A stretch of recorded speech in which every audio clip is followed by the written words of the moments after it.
अब जैसे stress, anxiety और डिप्रेशन बहुत आम शब्द हैं आज, तो इन तीनों में अंतर क्या है? किसी भी स्थिति में कि मेरा बच्चा, मेरी माँ, मेरा भाई, मेरा बेटा, मेरे घर के लोग सब ठीक हो जाएं, सब शांत रहें, सब खुशी खुशी रहें, क्या वो हो सकते हैं? कभी नहीं होंगे। रिलेशनशिप खराब हो रहे हैं, क्यों हो रहे हैं? तो मैं ABCD बता देता हूँ रिलेशनशिप को ठीक करने की। तो क्या कुछ ईटिंग हैबिट्स भी ऐसी हैं जिनमें हम चेंज ला करके अपनी एंजाइटी को या डिप्रेशन को कंट्रोल कर सकते हैं? बिल्कुल। जो कम खाता है वो ज़्यादा खाता है, जो ज़्यादा खाता है वो कम खाता है। अब आप कहोगे इसका क्या मतलब हुआ? गांधी जी के पास एक औरत जाती है, वो कहती है गांधी जी ने कहा अच्छा इसको अगले हफ्ते लेकर के आना। औरत ने गांधी जी को क्या कहा? गांधी जी ये बात तो आप पिछले हफ्ते भी कह सकते थे। तो गांधी जी ने क्या कहा? आपको बहुत ज्यादा गुस्सा है या बहुत ज्यादा डिप्रेशन है या बहुत ज्यादा आपको तनाव, एंजाइटी है, आप क्या करें? घर से बाहर निकल जाए, फावड़ा लेकर के 2-3 पूछने वाला ना हो कोई मिजाज, तो ऐसी खैरियत किस काम की? हम अगर कपड़ों को तरजीह दें तो ऐसी शख्सियत किस काम की? तेजी से भागती हुई जिंदगी और हम जीवन में आती हुई समस्याएं, उतार चढ़ाव और कठिनाइयों से कब हम स्ट्रेस, डिप्रेशन और एंजाइटी का शिकार हो जाते हैं, हमें खुद ही पता नहीं चलता। क्या इन्हें ठीक किया जा सकता है या इन्हें होने से बचाया जा सकता है? और यदि किसी को हमारे आसपास ये हुआ है तो हमें उसके साथ किस तरह का व्यवहार करना चाहिए, या हम कैसे पहचानें कि किसी को स्ट्रेस, एंजाइटी और डिप्रेशन हुआ है? ऐसी ही बहुत सारी छोटी छोटी बातों पर बात करने के लिए आज हमारे साथ हैं डॉक्टर नरेश बंसल। डॉक्टर नरेश बंसल एक एंटरप्रेन्योर हैं, ऑथर हैं, लाइफ स्किल कोच हैं और एक हैप्पीनेस कोच हैं। आपका रचनाशाला में बहुत बहुत स्वागत है। जी थैंक यू। आपने मेरा इतनी सुंदरता के साथ परिचय किया, उसके लिए दिल की गहराइयों से आपका धन्यवाद करता हूँ। डॉक्टर बंसल, ये लाइफ स्किल एक शब्द है, ये हमने कभी अपने बड़ों से नहीं सुना और अभी पिछले 4-5 सालों से ही ये शब्द बड़ा सुनाई देता है। तो ये लाइफ स्किल है क्या? जी, मैं पहले अपनी बात की शुरुआत एक शेर के माध्यम से करना चाहूँगा। जी। सर झुकाओगे तो पत्थर देवता हो जाएगा, इतना मत चाहो उसे कि बेवफा हो जाएगा। हम तो दरिया हैं, अपना हुनर जानते हैं, हम तो दरिया हैं, अपना हुनर जानते हैं, जिस तरफ भी रुख करेंगे रास्ता हो जाएगा। अरे वाह, बहुत बढ़िया। रचना जी, आपने कहा कि लाइफ स्किल, और आपने ये भी कहा कि अब 4-5 सालों से ऐसा देख रहे हैं। ये एंशियंट काल से है। क्या है कि नया शब्द जब आ जाता है तब हम उसको ऐसा फील करते हैं कि ये नया शब्द क्या आ गया। जीवन जीने की कला त्रेता में भी, द्वापर में भी और सब युगों में थी कि हमें जीवन जीना कैसा चाहिए।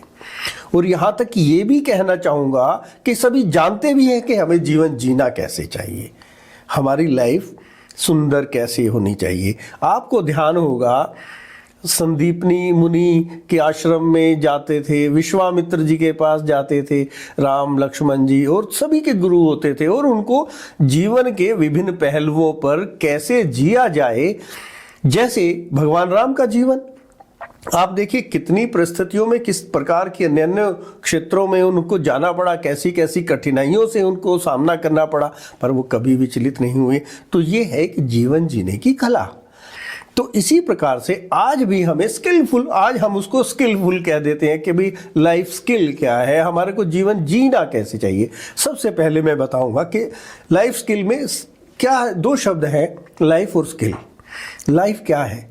जब हम इस धरती पर आते हैं, वैसे तो हमारा जीवन माँ के पेट में ही शुरू हो जाता है, परंतु वास्तव में जब हम इस जीवन में अपनी आंखें खोलते हैं इस धरती पर आकर, तो हम मान लें कि जब हमारी पहली सांस हमारे अंदर जाती है तो वहाँ से हमारे जीवन की शुरुआत होती है।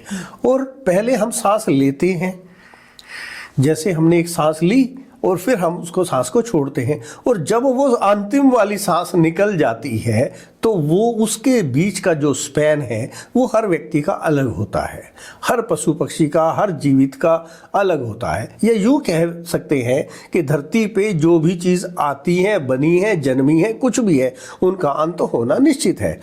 परंतु अब इंटरेस्टिंग क्या है इसमें कि जीवन हमारे हाथ में पैदा होना नहीं है, अपनी चॉइस, माता पिता की चॉइस हमारी नहीं है, और मृत्यु भी हमारे हाथ में नहीं है।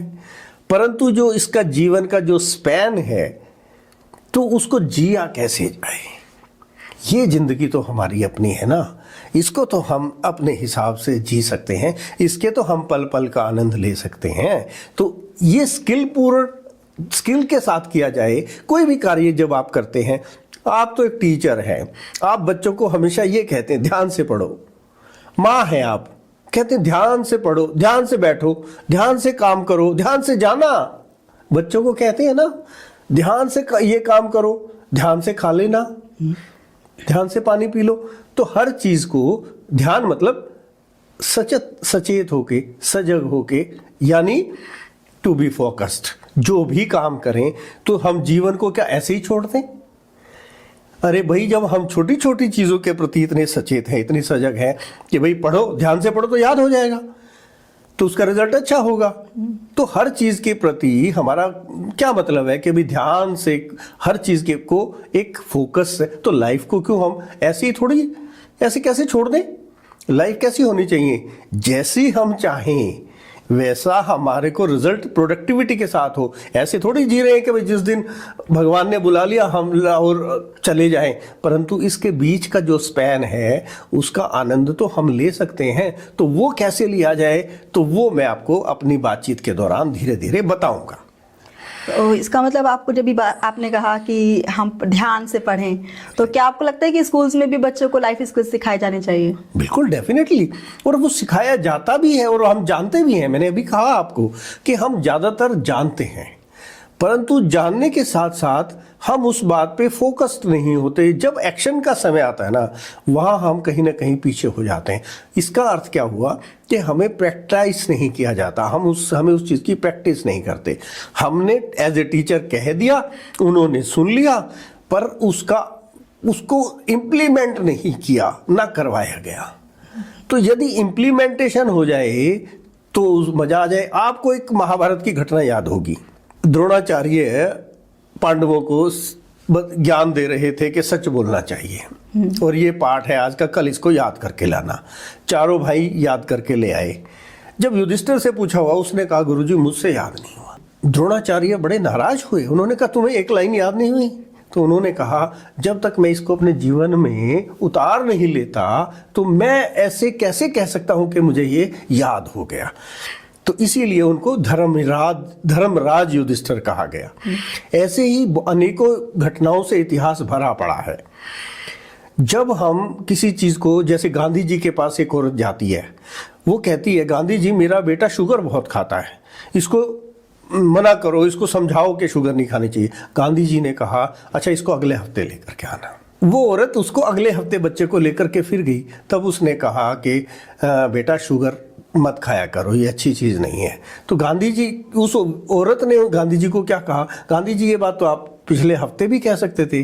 तो गांधी जी ने क्या कहा, उस समय मैं भी शुगर खाता था। तो मैं किसी को, दूसरे को ये बात कहूँ उससे पहले मुझे भी इतना श्योर होना चाहिए कि मैं किसी को कोई बात कह रहा हूँ तो उस बात का उस पर असर कैसे होगा।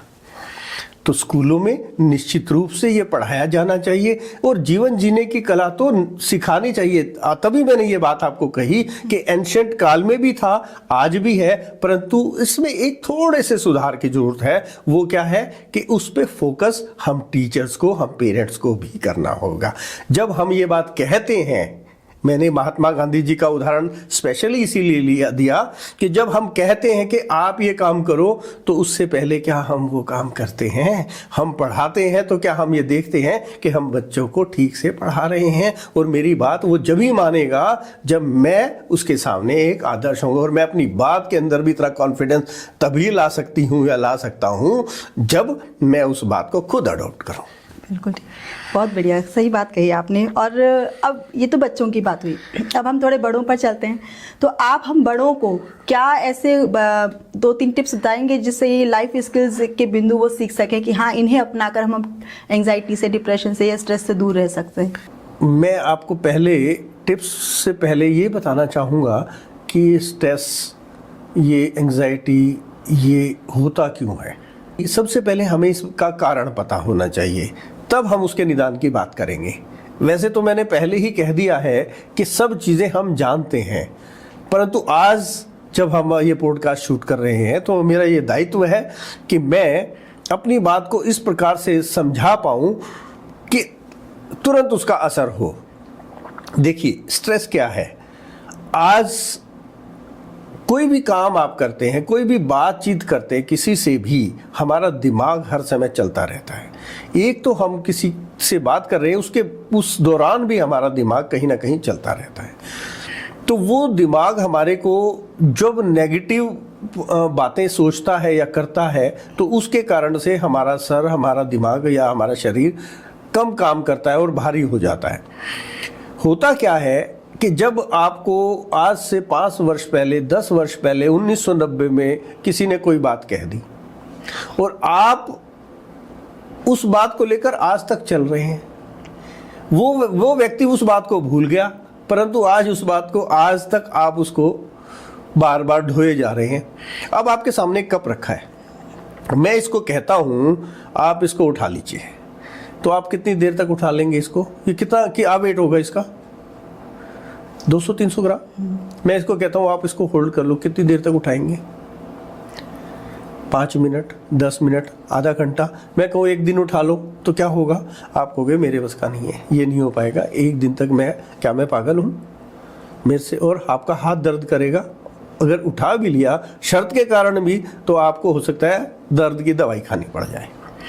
तो इसी तरह से जब हम एक 200, 300, 400 ग्राम का कप नहीं उठा सकते और हम उस बात को 10 साल से, 15 साल से, 20 साल से, 5 साल से, 2 दिन से ढो रहे हैं, तो इसका मतलब क्या है? वो हमारे शरीर में कितने नेगेटिव हार्मोन्स पैदा कर रही है। देखिए, हमारे शरीर में हर समय हार्मोन्स बनते रहते हैं। टिश्यूज़, ये सारी बॉडी जो है ये टिश्यूज़ से बनी हुई है और इसके अंदर हर 24 घंटे में हमारे नए टिश्यूज़ आते रहते हैं, पुराने टिश्यूज़ खराब हो जाते हैं। जब हम एक बात को, किसी ने कुछ कहा है या हमने किसी को कुछ कह दिया और हम उसके सामने माफ़ी नहीं मांग पाए, तो हमारा दिल, हमारी आत्मा अंदर से झकझोरती रहती है कि यार हूँ तो मैं गलत, मैं उसके सामने कहने की भी हिम्मत, कहूँगा तो मुझे डर लगेगा, क्या पता क्या रिएक्शन आएगा। तो उसके कारण से वो बोझ तो हमारे दिमाग पे चल रहा है ना। तो उससे क्या नुकसान कितना होता है? हमारे टिश्यूज़, हमारे हार्मोन्स खराब पैदा होंगे और उससे क्या होगा कि हम बीमार होंगे और बीमार होने से हमारे को स्ट्रेस रहेगा, तनाव रहेगा और हम अपना जो हमारा काम है उसको ठीक से नहीं कर पाएंगे। इसको कहते हैं प्लेसिबो इफेक्ट। आप कहोगे कि भाई इससे क्या फ़र्क पड़ता है? मैं बताऊंगा उससे रीज़न, इसका क्या फ़र्क पड़ता है। जैसे आपको शायद गोलगप्पे पसंद हो, तो हर लेडी को गोलगप्पे ज़्यादातर इंडियन को पसंद होते हैं। तो आप कहोगे कि भाई, मैं आपको कहूँ कि गोलगप्पे आ रहे हैं बस, तो जब तक गोलगप्पे आएंगे या सोचेंगे तो आपके मुंह में पानी आना शुरू हो जाएगा। तो आपके दिमाग ने सोचा, या मैंने बोला और आपके दिमाग ने सोचा कि यस गोलगप्पे आने वाले हैं, गोलगप्पे खाने हैं, तो वो उस तरह के आपके एंजाइम्स प्रोड्यूस हो गए। तो उसका इफेक्ट क्या हुआ? आपके मुंह में पानी आया, मीन्स आपके बॉडी ने वो पानी जो उसको डाइल्यूट करने के लिए, चाहे सिट्रिक एसिड को डाइल्यूट करने के लिए जो पानी चाहिए था, वो डिस्पर्स कर दिया। या दूसरा उदाहरण देता हूँ, एक रस्सी पड़ी है, आपने उसको साफ समझ लिया, उसको देख करके आप भागे, भागते ही क्या हुआ? आपका पैर उलझ गया और आपका हाथ टूट गया या पैर टूट गया। अब रस्सी आपके दिमाग ने समझी कि ये रस्सी ये सांप है, वास्तव में वो रस्सी है, पर उसका रिजल्ट क्या हुआ? आपकी बॉडी का नुकसान हुआ। तो स्ट्रेस, आपका प्रश्न यही था कि स्ट्रेस से, एंग्जाइटी से, तनाव से होता क्या इफेक्ट आते हैं। तो ये इफेक्ट आते हैं, या दूर कैसे करें? अब इसके लिए अलग अलग टेक्निक्स हैं। सपोज आप किसी की बात सुन करके कोई बात आपको तंग कर रही है या अपनी फॉरगिवनेस है, तो सबसे बड़ा रोग क्या है, क्या कहेंगे लोग। हम सब लोग इस बात से डरते हैं कि लोग क्या कहेंगे। मैन टू मैन बात कर लें ना, खत्म हो सकती है बात कि भाई यस ये आपकी गलती है या मेरी गलती है। अच्छा, दूसरी बात, हम सब एक दूसरे को क्या, हम अपने आप को सही ठहराना चाहते हैं। आजकल रिलेशंस को खराब करने की वजह यही है कि या किसी से के साथ भी जो हमारा रिलेशन खराब होता है वो इस वजह से कि आई एम राइट, दूसरे के बारे में सोचना ही नहीं कि वो भी ठीक है या उसका पॉइंट ऑफ व्यू भी ठीक है। केवल हम सब लोग अपने पॉइंट ऑफ व्यू को अच्छा, ठीक, बढ़िया साबित करने पे लगे हुए हैं। परंतु वास्तविकता क्या है? क्या हम हर समय ठीक होते हैं? बिल्कुल भी नहीं। एक व्यक्ति ने एक से पूछा कि मुर्गी आई या पहले मुर्गी आई या अंडा? तो एक व्यक्ति ने जवाब दिया, जो पहले पका वह पहले आया। दूसरे व्यक्ति ने कहा कि जिसका ऑर्डर पहले गया वो पहले आया। तीसरे व्यक्ति ने कहा, ना मुर्गी पहले आई ना अंडा पहले आया, पहले बोतल आई। तो देखा जाए तो क्या तीनों के उत्तर क्या गलत हैं? बिल्कुल नहीं, क्योंकि उन्होंने अपनी मर्जी से जो उनको लगा वो उत्तर दिया। तो इस तरीके से जब हम ये अंडरस्टैंडिंग समझ लें कि भाई सामने वाले का पॉइंट ऑफ व्यू भी ठीक हो सकता है या उसके पॉइंट ऑफ व्यू में बात ये वाली है, तो हमें ना गुस्सा होगा, ना तनाव होगा, ना एंग्जाइटी होगी, ना कुछ होगा, ना हम मिजरेबल होंगे। और जब हम ये अंडरस्टैंड करना सिर्फ समझ जाएं, जिसको कहते हैं लाइफ स्किल, जीवन जीने की कला, कि दूसरे का पॉइंट ऑफ व्यू समझना, तो आधी बात तो, आधी बीमारी और आधी सफलता तो उसी समय मिल जाती है जब हम किसी दूसरे बंदे को एक्सेप्ट कर लेते हैं, उसका पॉइंट ऑफ व्यू एक्सेप्ट कर लेते हैं। अब मैं इसी बात में रिलेशनशिप को जोड़ देता हूँ। रिलेशनशिप खराब हो रहे हैं, क्यों हो रहे हैं, क्यों, यही तो मैं ABCD बता देता हूँ रिलेशनशिप को ठीक करने की। तो कैसे रिलेशनशिप को बढ़िया किया जा सकता, किसी के साथ भी हो, चाहे वो रिलेशन सास बहू का हो, हस्बैंड वाइफ का हो, ब्रदर सिस्टर का हो, पड़ोसियों के साथ हो, समाज के साथ हो, किसी के साथ भी, वर्किंग प्लेस पर हो, किसी कहीं भी, वेयर एवर, वस्तुओं के साथ भी हो, रिलेशन है ना, बॉन्डिंग है ना। तो सबसे ABCDEFG जी। A stand for acceptance. आप एक्सेप्ट कर लें, आपके हस्बैंड है उनको एक्सेप्ट कर लें, वेदर ही इज, कैसी उसकी फिजिक है, छोटा है, बड़ा है, मोटा है, पतला है, बीमार है, कुछ भी है, आप उसको एक्सेप्ट कर लें कि भाई ये मेरे हैं। और कोई एक्सेप्टेंस में कोई दिक्कत नहीं है। तो आपकी, मैं कहता हूँ 99% नजरिया और सारी चीजें पहले ही खत्म हो जाएंगी। जब आप किसी स्थिति को, कि यार इस स्थिति को तो बदल नहीं सकते, ठीक है कोई बात नहीं, आप देखो कितने कॉन्फिडेंट हो जाते हो। आपको लगता है कि आप क्या अभी सरकार को बदल सकते हैं, आप किसी चीज को बदल सकते हैं, किसी परिस्थिति को बदल सकते हैं? नहीं, हर चीज को आप नहीं बदल सकते। जब आपने एक्सेप्ट कर लिया तो आप, एंग्जाइटी नहीं होगी, तनाव नहीं होगा, दुख नहीं होगा, रिलेशन खराब नहीं होगा। ज्यादातर लोग क्या करते हैं, हम दूसरे को ठीक करना चाहते हैं। एक और बात बताता हूं उससे पहले कि मैं ABCD पे आऊं। किसी भी स्थिति में, सपोज हम घर में शांति चाहते हैं, तो करना क्या है? हम चाहते हैं कि मेरा बच्चा, मेरी माँ, मेरा भाई, मेरा बेटा, मेरे घर के लोग सब ठीक हो जाएं, सब शांत रहें, सब खुशी खुशी रहें। हम उनको ठीक करना चाहते हैं। क्या वो हो सकते हैं? कभी नहीं होंगे।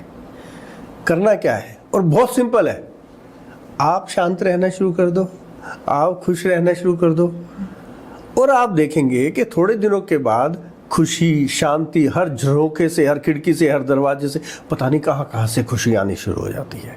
दूसरी बात, मैं ABCD बोल रहा हूँ, B stands for bonding. Accept करने के बाद उसके साथ एक बॉन्ड बना लें।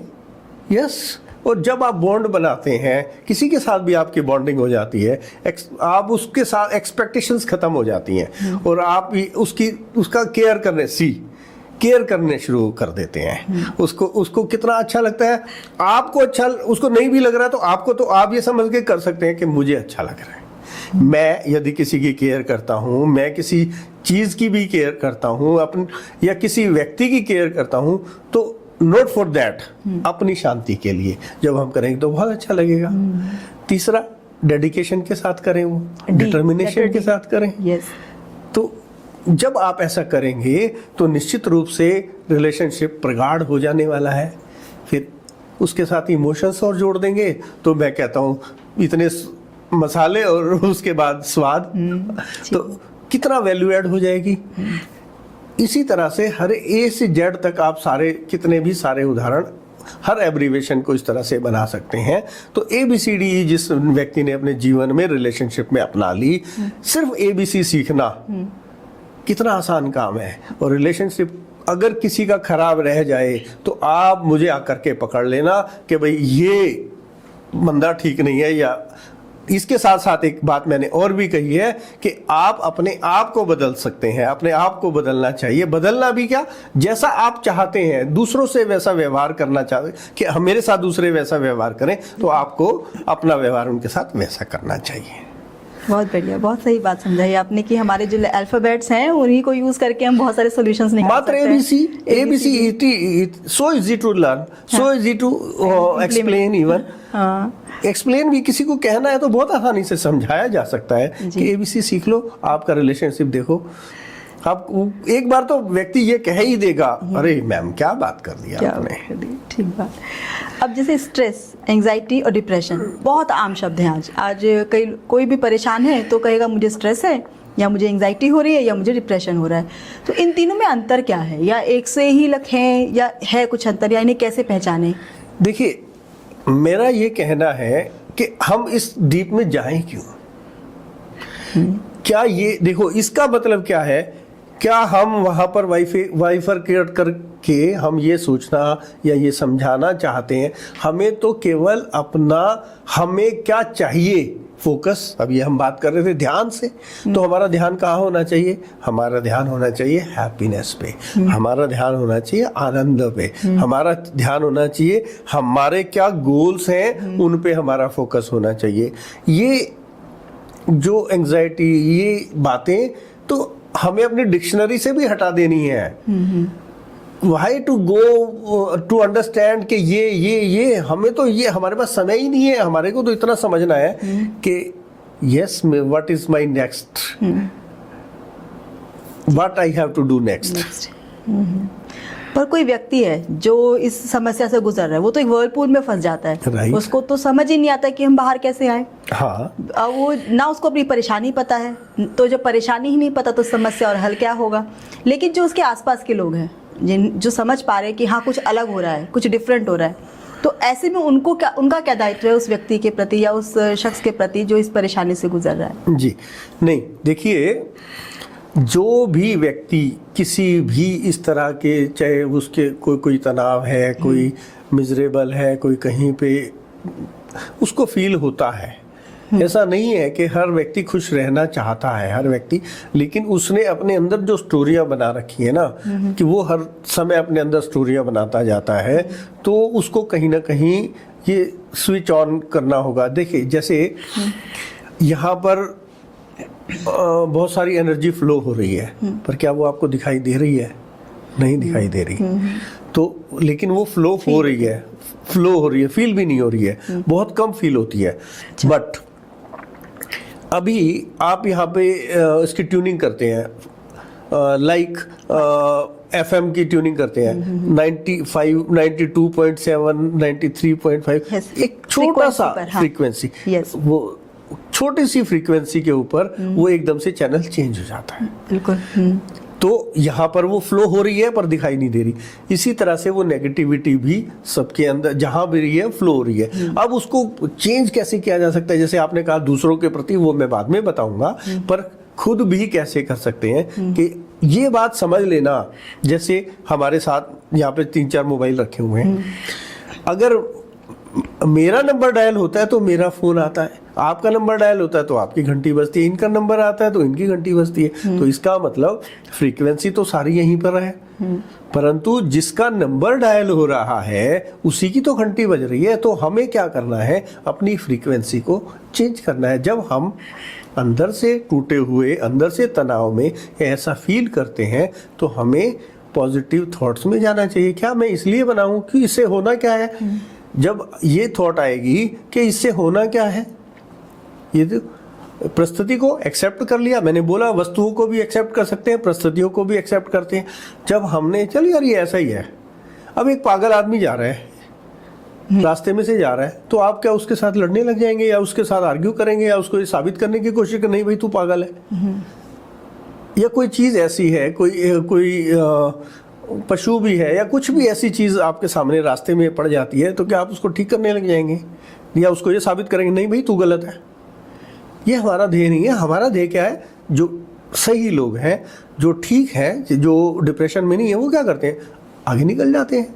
और जो वहाँ पे स्टक हो गया वो स्टक हो गया। अब उसको जाना था कहीं और, किसी काम से जल्दी में जाना था और वो उलझ गया उस चीज़ में। कई बार अक्सर सड़क पे लड़ाई हो रही होती है, तो लोग क्या करते हैं? उसको देखने के लिए हो जाते, खड़े हो गए, सामने वाला पीछे से आके टक्कर मार देता है। तो you are not meant for that. अगर आपने उसको भी ठीक भी करना, मैं ये नहीं कहता कि उसको ठीक नहीं करना चाहिए, परंतु ठीक भी करना है तो अपनी गाड़ी को अलग से पार्क करो, अपने स्कूटर को, जो भी आप करना चाहते हैं, तो उसको सुलझाने। और वास्तव में अगर जब भीड़ इकट्ठी हो जाती है तो सुलझती नहीं है, बात उलझ जाती है। और कारण क्या होता है कि हर व्यक्ति अपना पॉइंट ऑफ व्यू से साबित करने की कोशिश करता है, वो दूसरे को गलत ठहराना चाहता है। तो स्थिति क्या होनी चाहिए? अवॉइड करना चाहिए, बात को लेट गो करना चाहिए। तो इसी प्रकार से जब हम स्ट्रेस की या किसी चीज़ की भी बात करते हैं तो हमें टू बी फोकस्ड होना चाहिए कि इससे हमें नुकसान हो रहा है, हमारा पर्पस क्या है, इससे हमें मिलना क्या है। पर हम उसी में ना आदी हो जाते हैं, जैसे सिगरेट के आदी हो जाते हैं। हमें पता है धूम्रपान सेहत के लिए हानिकारक है, पर जो पीता है, जो उसको लगातार करे जा रहा है, इवन चेतावनियां भी लिखी हुई है, गंदे गंदे चित्र भी बनाए हुए हैं कि इससे कैंसर हो जाता है, बट स्टिल वो लगे रहते हैं। तो इसी प्रकार से जो हमारे दिमाग में भी है ना, जो भी जो तनाव है, जो एंग्जाइटी है, तो हम उसमें घिरे रहने में ना हमें मजा आने लगता है। जैसे कोई व्यक्ति चुगली करता है ना, तो उसे चुगलियों में मजा आने लगता है। तो हमें ये सोचना है कि क्या हम इस पर्पस के लिए इस अर्थ पर आए, हमारा पर्पस क्या है, आज का हमारा पर्पस क्या है। जैसे अभी आप टिप्स की बात कर रहे थे, तो हमें ये समझना है कि व्हाट इज आवर पर्पस। पहले आज का पर्पस क्या है, हमारे गोल्स क्या है, हमें अपने लाइफ को कैसे डिज़ाइन करना है, ये हमें अपने गोल्स कौन बताएगा? हमारे गोल्स हमें ही डिसाइड करने। वो कैसे होंगे? जो काम हम पसंद करते हैं वो काम हमें चूज करना है। आजकल हो क्या रहा है? ओवर पेरेंटिंग होती है, या हम भी कई बार ऐसा सोचते हैं कि वो आदमी बहुत मजे ले रहा है, उसका काम बहुत अच्छा है, मुझे वो कर लेना चाहिए, बट वो मेरी पसंद का है या नहीं है। मैं अगर अपनी पसंद का काम करूंगा तो उसकी प्रोडक्टिविटी, उसके रिजल्ट्स बहुत अच्छे आने वाले हैं। तो हमें अपने लाइफ के गोल्स बनाने चाहिए, फिर पर डे के गोल होने चाहिए कि मुझे आज क्या करना है। जब आपको इतना ये फोकस्ड हो गए, ध्यान से जो हम बात कर रहे थे कि भाई हमें फोकस होकर के काम करना है, तो क्या होगा? आपकी प्रोडक्टिविटी बढ़ जाएगी। आप ये जानते हैं कि भाई मेरा ये काम नहीं है इस तनाव में रहने का, मुझे तो ठीक होना है, ठीक नहीं होना, मुझे तो ये काम करना है। जब आपके पास कोई लक्ष्य होता है, कोई काम करना है, मुझे आपको कहीं जाना है, तो आपको वो बार बार उधर जाना ही होगा। जब आप खाली बैठते हो ना, तब आपको ये सारी चीज़ें ज़्यादा होती हैं। तो टिप्स की जो बात कर रहे थे, तो हमें अपने फोकस की ओर हमेशा लगे रहना है। हमें काम क्या है? बिजी रहना है। दूसरा, आप ये भी पूछ रहे थे कि भाई हमारे लोगों का जो पेरेंट्स हैं या जो भी उसके साथ हैं, आसपास के लोग हैं, उनका क्या दायित्व है? उनका दायित्व भी ये है कि उनको ये बात एक्सेप्ट करनी चाहिए कि ये व्यक्ति ऐसा है, और इसको वो बात याद ना दिला करके उसको उस तरीके से, यस इसने अगर कोई बात कर दी तो ये इसने नहीं की, इसके पीछे जो इसका दिमाग, जो तनाव जिसके कारण से है, उसकी वजह से वो ठीक कर सकते हैं। इसके लिए हमारे पास बहुत सारी टेक्निक्स भी हैं जो कि हम अपनी वर्कशॉप्स में या पेन टू मैन उसकी पूरी बात जान करके फिर हम उसको निकालते हैं। पहले हम उसको उस डायलेमा में लेकर के आते हैं कि किस कारण से ये बात हुई है। जब वो बात अपनी उसको लेकर के आते हैं तो फिर हम उसको मेडिटेशन के थ्रू या और बहुत सारी टेक्निक्स हैं, उस से एकदम से ब्रस्ट कर देते हैं उसको, वो एकदम से, और उसका लाइफ एक वाइट कैनवस की तरह से हो जाता है। उसको फिर हम कहते हैं गोल्डन ब्रश लो और अपनी आगे की जर्नी लिख दो। सुनहरी अक्षरों में आप अपना भविष्य लिख सकते हैं। बहुत बढ़िया। ये अभी आपने कहा मेडिटेशन, राइट। अब या आपने कहा कि आप एज अ कोच किसी के पास जाएं जो कोच है और आप उसके पास जाकर आप इसका सोल्यूशन पा सकते हैं। लेकिन अगर कोई है जो नहीं जा सकता है या जिसके पास अप्रोचेबल नहीं है कि वो किसी कोच से मिल सके, तो वो खुद क्या करे कि हाँ मेडिटेशन किस तरह से करे, या अपने डेली टू डेली लाइफ में ऐसे क्या छोटे छोटे पॉइंट्स वो करे, या ऐसी क्या हैबिट्स बनाए जिससे उसके लिए आसान हो जाए अपने लक्ष्य को साध कर रखना। राइट। फोकस पहले अपना गोल बनाए कि मेरा एक बड़ा गोल क्या है, मुझे जीवन में क्या करना है, फिर मुझे आज का क्या गोल है। तो जब आदमी बिजी रहेगा तो उसको उसके पास कोई तनाव नहीं रहने वाला, तनाव केवल खाली समय में रहने वाला है। जब वो सोचता है कि भाई कुछ नहीं कर रहा है, उस समय तनाव रहता है। छोटी छोटी टेक्निक्स बताता हूँ। आपको बहुत ज़्यादा गुस्सा है या बहुत ज़्यादा डिप्रेशन है या बहुत ज़्यादा आपको तनाव एंग्जाइटी है, आप क्या करें, घर से बाहर निकल जाएं, कोई गार्डन ले लें, गार्डन में पहुंच जाएं, फावड़ा लेकर के 2-3 मतलब फुट गहरा खड्डा खोद दें, सारी नेगेटिव एनर्जी सारी बाहर निकल जाएगी। आप एकदम से थक जाएंगे, पसीना पसीना हो जाएंगे और एकदम से खुल करके नींद आएगी। आप दौड़ करके चक्कर लगा करके आ जाएं, 2 चक्कर मतलब समझ लो आप पार्क के लगा लो, कहीं के भी लगा लो, आप एनर्जी को चेंज कर दो, इतना अच्छा आपका रिजल्ट आने वाला है। आपको जो पसंद है, लाइक आपको म्यूजिक पसंद है, गाने सुनना पसंद है, अपनी पसंद के गाने लगा लो, आप देखो आपका लाइफ के चेंज हो जाएगा। गाना पसंद है तो गाने लग जाओ, आपको डांस करना पसंद है तो डांस करिए। तो जो आपको पसंद है वो करें, तो आप देखोगे कि आपका टाइम भी पास हो गया और इतना सुंदर जो आपका जो कन्वर्जन था ना, वो इतनी सुंदरता के साथ हो गया। रचना जी, आपने कहा कि किससे मिलें, थेरेपिस्ट से मिलें या कैसे मिलें, कैसे उसको ढूंढें। पहली बात तो बहुत ज़्यादा आवश्यकता नहीं है, इतना आसान जो रास्ता मैंने आपको बताया। फिर भी ये 21वीं सदी है, ये ज्ञान का भंडार है। आप गूगल है और आज इतनी जरा सा आप जस्ट डायल है, बहुत सारी इतनी ऐप्स हैं, आप कुछ भी चाहेंगे आपको बहुत आसानी से मिल जाएगा और आपके पास एक से एक परफेक्ट आदमी मिल जाएगा जो आपको आपकी प्रॉब्लम से दूर कर सके।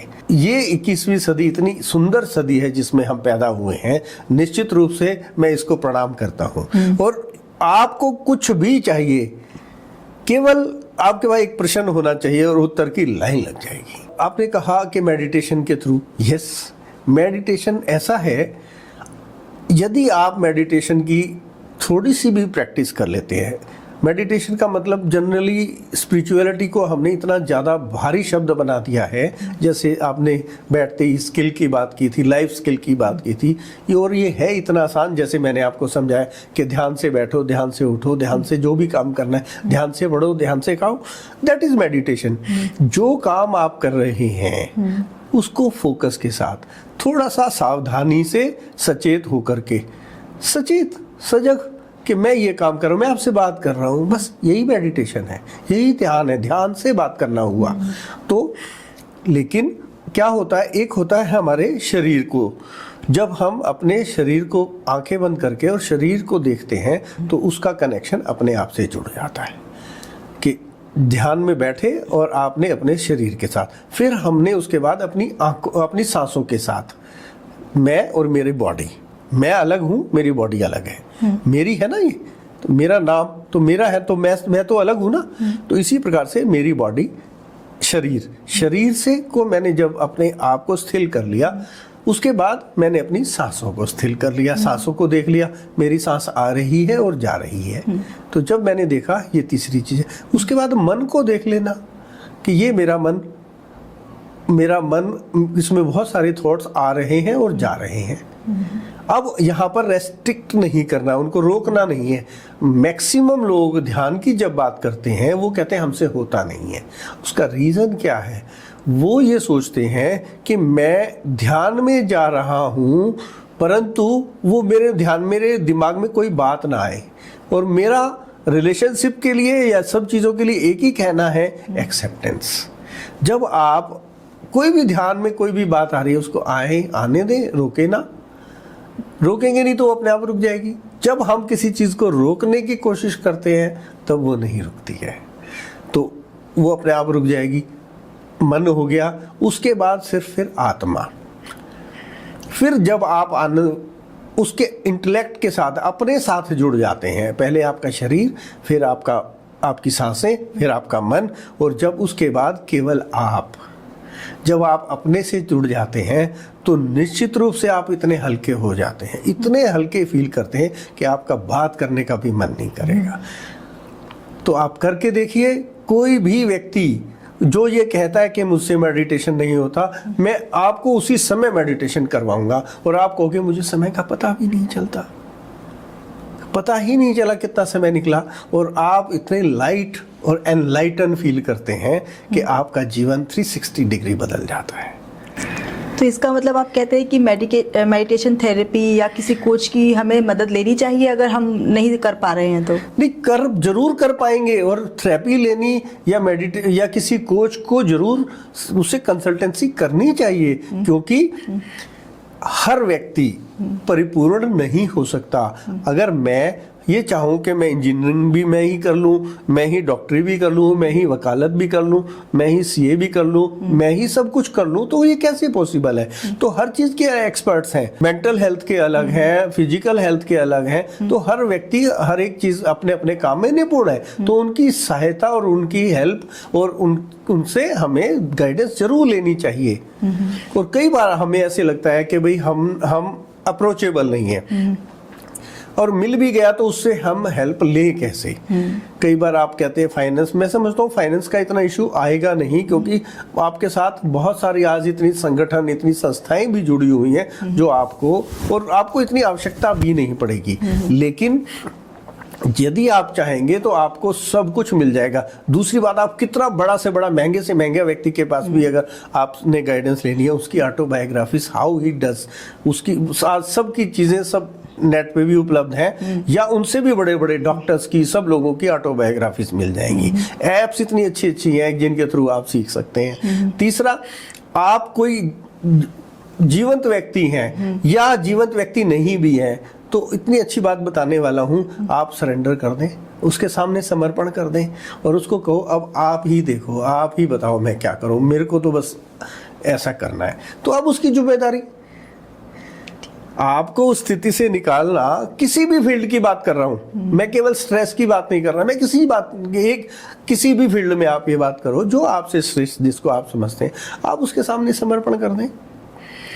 मैं आपको एक और बात बता रहा था कि भाई आपको स्ट्रेस कैसे कम कर सकते हैं। आप बाहर निकल जाएं घर से बाहर, मैंने बताया था आप गार्डन को खुदाई कर दें, आप किसी पेड़ को ढूंढ लें, आप किसी नदी को ढूंढ लें, आप किसी पहाड़ को ढूंढ लें, तो उसके सामने, उसके साथ बैठ करके आप जा करके उसको बात करें कि भाई मेरे सामने यह समस्या है, मैं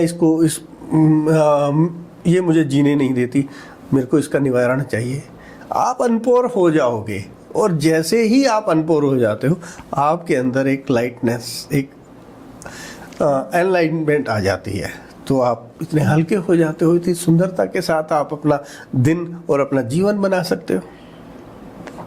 एक चीज़ और मेरे मन में आई, जैसे कि पहले समय में होता था कि हमारा एक सोशल सर्कल होता था, या अगर किसी के साथ मनमुटाव भी हो गया है या कोई चीज़ हमें परेशान भी कर रही है, तो हम लोगों के पास जाते थे और बात करते थे, चाहे अच्छे मन से बुरे मन से, फिर वो एक सोल्यूशन की तरफ चला जाता था। राइट। लेकिन अब लोगों ने, आपको नहीं लगता कि जब से ये मोबाइल फ़ोन्स आ गए हैं, रील्स, इंस्टाग्राम और सोशल मीडिया आ गया है, तो लोग बजाय सोल्यूशन ढूंढने के या अपनी समस्याओं का सामना करने से सोल्यूशन इंस्टाग्राम की रील्स में ढूंढते हैं और फ़ोन लेकर बैठ कर स्क्रॉल कर रहे हैं। राइट।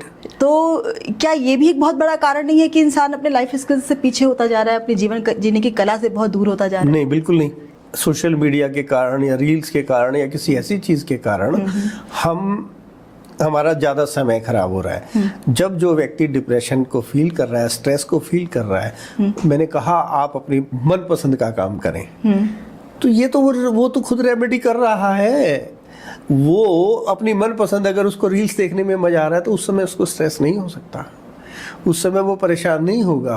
पर लोग क्या समझते हैं कि ये अपना सारा टाइम खराब कर रहा है, ये पागल है, लेकिन उसका जो टाइम है वो खाली टाइम है, या तो उसका काम पड़ा हुआ है, तब तो वो अगर ऐसा काम कर रहा है तो एक बार के लिए सोचा जा सकता है। अदरवाइज मैंने कहा आपको कि हम दूसरों को जज करते हैं, दूसरों को ठीक करना चाहते हैं, पर वो किस मेंटल स्ट्रेस से गुजर रहा है ये हम नहीं जानते ना।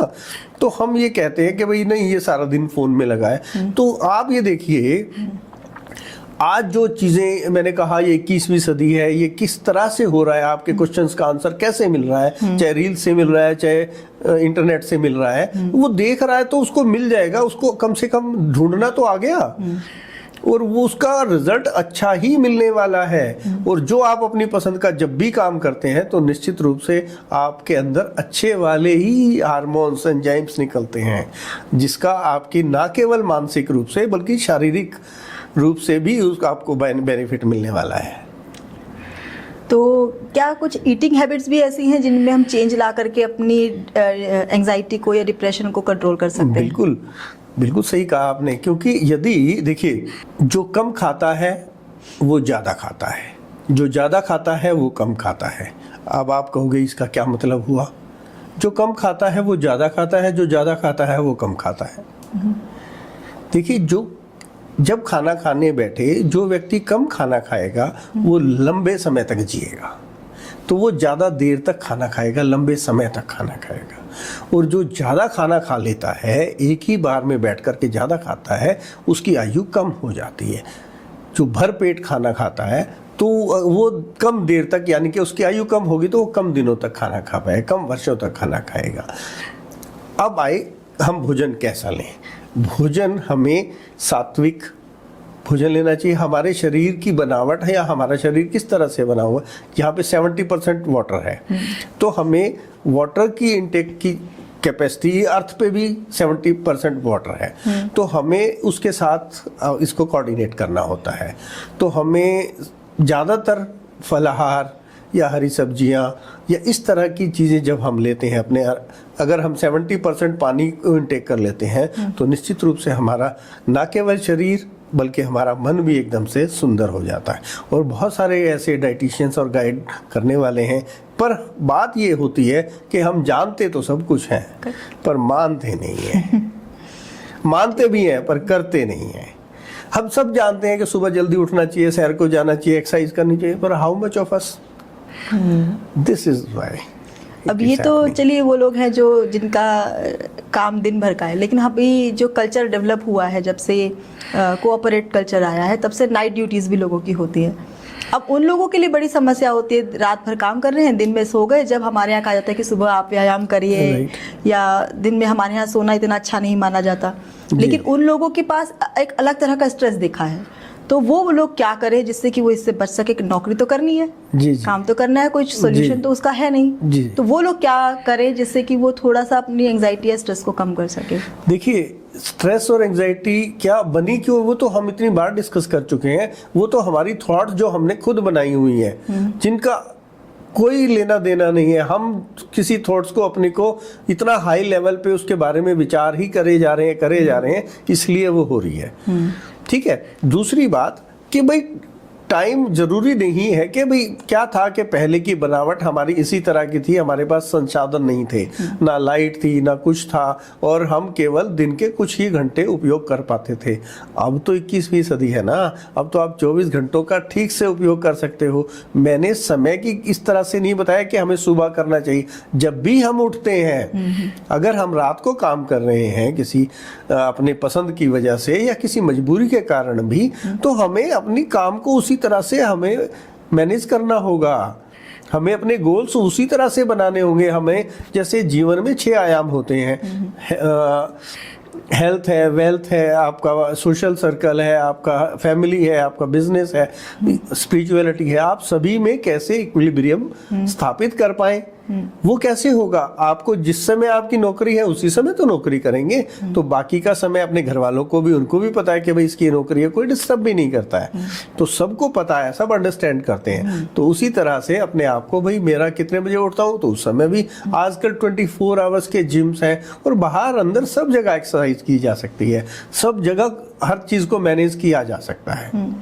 आप कोई और एक ऐसी चीज़ बताइए जो हम अभी तक तो नहीं कर रहे, लेकिन अगर हम करना शुरू कर दें तो हमारी ज़िंदगी और बेहतर हो जाएगी।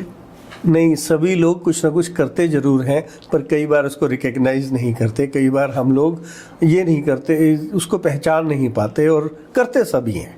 परंतु क्या है कि यदि आप ग्रैटिट्यूड करना शुरू करें, सुबह उठते ही जब आप उठें, तो कितने ही ऐसे अभागे लोग हैं जो उठ भी नहीं पाते। तो जब आप सुबह उठें तो इस प्रकृति को, इस भगवान को, जिसको भी आप मानते हैं, उसके प्रति एक श्रद्धा के सुमन कि यस, आपने मुझे इतना सुंदर दिन देखने का अवसर दिया, या जिसके प्रति भी यदि आप ग्रेटिट्यूड की भावना रख लें तो आप निश्चित रूप से बहुत सुंदर आपका जीवन होने वाला है। एक छोटी सी कहानी के माध्यम से मैं अपनी बात को और अधिक स्पष्ट करना चाहूँगा। ब्रिटेन की कहानी है।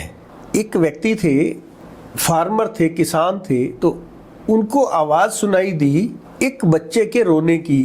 कोई बच्चा चिल्ला रहा था कि हेल्प हेल्प। वो बच्चा, उसने देखा कि एक बच्चा दलदल में फंसा जा रहा है और हेल्प हेल्प चिल्ला रहा है। उस किसान ने, जिसका नाम फ्रैंकलिन था, उसने एक बड़ी सी टहनी का इंतज़ाम किया और उस बच्चे को दलदल से बाहर निकाल लिया। वो बच्चा बच गया और उसके फादर आए और उसको घर ले गए। अगले दिन उस किसान के घर के सामने एक बहुत बड़ी गाड़ी आकर के रुकी, और उस गाड़ी में से जो व्यक्ति उतरा, उसने कहा किसान को, फ्रैंकलिन को कहा कि मैं तुम्हें पैसे देना चाहता हूँ, आपने मेरे बेटे की जान बचाई है। फ्रैंकलिन ने कहा, मैं पैसे नहीं लूँगा। ठीक है, मैंने जो मेरा कर्तव्य था वो मैंने निभाया। इतने में उसकी झोपड़ी के बीच में से उसको गाड़ी वाले को एक बच्चा दिखाई दिया। उसने कहा, ये आपका बेटा है? फ्रैंकलिन ने कहा, हाँ मेरा बेटा। उसने कहा, तो फिर मैं इसकी पढ़ाई का जिम्मा अपने सर पे लेता हूँ। आप पैसे नहीं लेते तो मैं इसकी पढ़ाई का जिम्मा अपने सर लेता हूँ।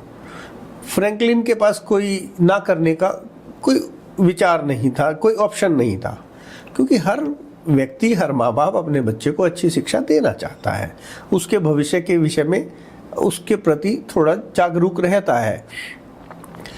तो फ्रैंकलिन का बेटा फ्रैंकलिन दुनिया के सबसे अच्छे स्कूल में पढ़ता है, और एक दिन अलेक्जेंडर फ्रैंकलिन के नाम से वो इंसुलिन का आविष्कार करता है। तो जो व्यक्ति कार में आया था, ही वाज चर्चिल। तो चर्चिल का बेटा, जिसको उसने बचाया था, उस किसान ने, फ्रैंकलिन ने बचाया था, वो, उसको निमोनिया हो जाता है। तो निमोनिया हो जाता है तो फिर उसकी दवाई, अलेक्जेंडर फ्रैंकलिन की जो दवाई थी, उसी से वो बचता है। तो देखिए, और वो जो चर्चिल है वो कौन है? 2 बार ब्रिटेन का प्रधानमंत्री बनता है। तो होता कैसे है कि भाई अपने कर्मों का, अपनी ग्रेटिट्यूड, एक दूसरे के प्रति कर्म ऐसे बार बार रिपीट होकर के आते हैं कि आदमी कहाँ से कहाँ पहुँच जाता है, और किस तरीके से एक दूसरे की सेवा और प्यार के साथ, समर्पण के साथ और बिना लालच के जब कोई काम करता है तो निश्चित रूप से सबका जीवन कितना सुंदर हो जाता है। तो मतलब आप ये कहना चाहते हैं कि निस्वार्थ भाव से जीवन जियो, सहयोग करो और खुश रहो। यस, निस्वार्थ भाव, निस्वार्थ तो आप, यदि अगर आपने, देखिए ग्रेटिट्यूड की बात यदि मैं करूं, यदि आप किसी के प्रति भाव भी रख लेते हैं, निस्वार्थ की तो बात ही नहीं है, केवल किसी के प्रति ये कि मुझे इसकी सहायता करनी है, वंस यू थिंक कि मेरे को, तो उसी समय आपके बॉडी को वो एंजाइम्स, वो सुख प्राप्त हो जाता है, वो आनंद प्राप्त हो जाता है। और करने के बाद तो यदि आप एक्सपेक्ट करें कि मुझे थैंक यू मिलेगा, या मुझे इसकी प्रसिद्धि मिलेगी, या मुझे इसके विषय में मेरा नाम और फेम होने वाला है, तो मैं समझता हूँ वो तो व्यापार हो जाएगा। और आपको जो मिलना था वो तो आपकी बॉडी ने उसी समय, when ever you think about it, जैसे भाव उत्पन्न हुआ तभी आपको मिल गया। तो कहा जाता है ना, स्वर्ग और नरक यहीं पर है। तो जब आपने सोचा, भाव आया, सोचा भी नहीं, भाव उत्पन्न हुआ कि मुझे ऐसा करना है। और कितना आसान है किसी अपने आप की संतुष्टि के लिए, निस्वार्थ तो बहुत बड़ा शब्द है, अपने आप की संतुष्टि। अगर हम किसी के लिए कुछ भी करते, किसी के लिए नहीं, अपने लिए करते हैं, आप देखिए, जब आप कुछ भी करते हैं, कुछ भी, आपको बहुत अच्छा लगता है। सामने वाले को लग रहा है, कई बार सामने वाले को नहीं भी लगता, बट आपका भाव है ना, आप चिड़ियों को दाना खिला रहे हैं ना, आपको मजा आ रहा है ना। आप किसी को किसी गिरते हुए को उठाएंगे तो आपको मजा आ रहा है ना। तो ग्रेटिट्यूड, और फिर जब परमात्मा हमें सब कुछ दे रहा है, इतनी हिम्मत ही दे रहा है कि मैं किसी की सेवा कर पाऊं, या मैं अपने अहम की भी सेवा कर पाऊं, अपने इसको भी संतुष्ट कर पाऊं, तो ये भी बहुत बड़ी, उसके लिए भी हम उस परमात्मा को, जिसको भी हम मानते हैं, धन्यवाद दे सकते हैं। मैं आपको भी धन्यवाद देना चाहता हूं। मैं सभी जो ये हमारे यहाँ जान और बेजान चीज़ें हैं, सभी के प्रति अपनी कृतज्ञता के भाव प्रकट करूं, तो निश्चित रूप से इन सब की जो वाइब्रेशंस हैं वो मुझ पर भी बरस जाने वाली हैं। तो डॉक्टर नरेश बंसल, आपसे बात करके बहुत अच्छा लगा, और ख़ास तौर पर जो आपने लाइफ स्किल वो अल्फ़ाबेट्स में समझाया ना, जो हमने नर्सरी क्लास में सीखे थे, वो तो मुझे एक विशेष तौर पर बहुत अच्छे लगे। और खुश रहना, दूसरों का आदर करना, उनकी हेल्प करना, ये छोटी छोटी चीज़ों का ध्यान रखकर जिस तरह से हम अपने जीवन को खुश रख सकते हैं, ये बताया आपने, ये बहुत अच्छा लगा। और आपका रचनाशाला में आने के लिए और इतना सुंदर हमें समझाने के लिए बहुत बहुत धन्यवाद। Thank you. और आपने मुझे यहाँ पर बुलाया और इतनी सुंदरता के साथ मेरा इंटरव्यू लिया, ये पॉडकास्ट शूट हुआ, तो उसके लिए मैं अपने दिल की गहराइयों से आपका धन्यवाद करता हूँ। तो जाने से पहले 2 लाइंस हो जाएं जिसके लिए आप जाने जाते हैं। जरूर। पूछने वाला ना हो कोई मिजाज, तो ऐसी खैरियत किस काम की, हम अगर कपड़ों को तरजीह दें तो ऐसी शख्सियत किस काम की।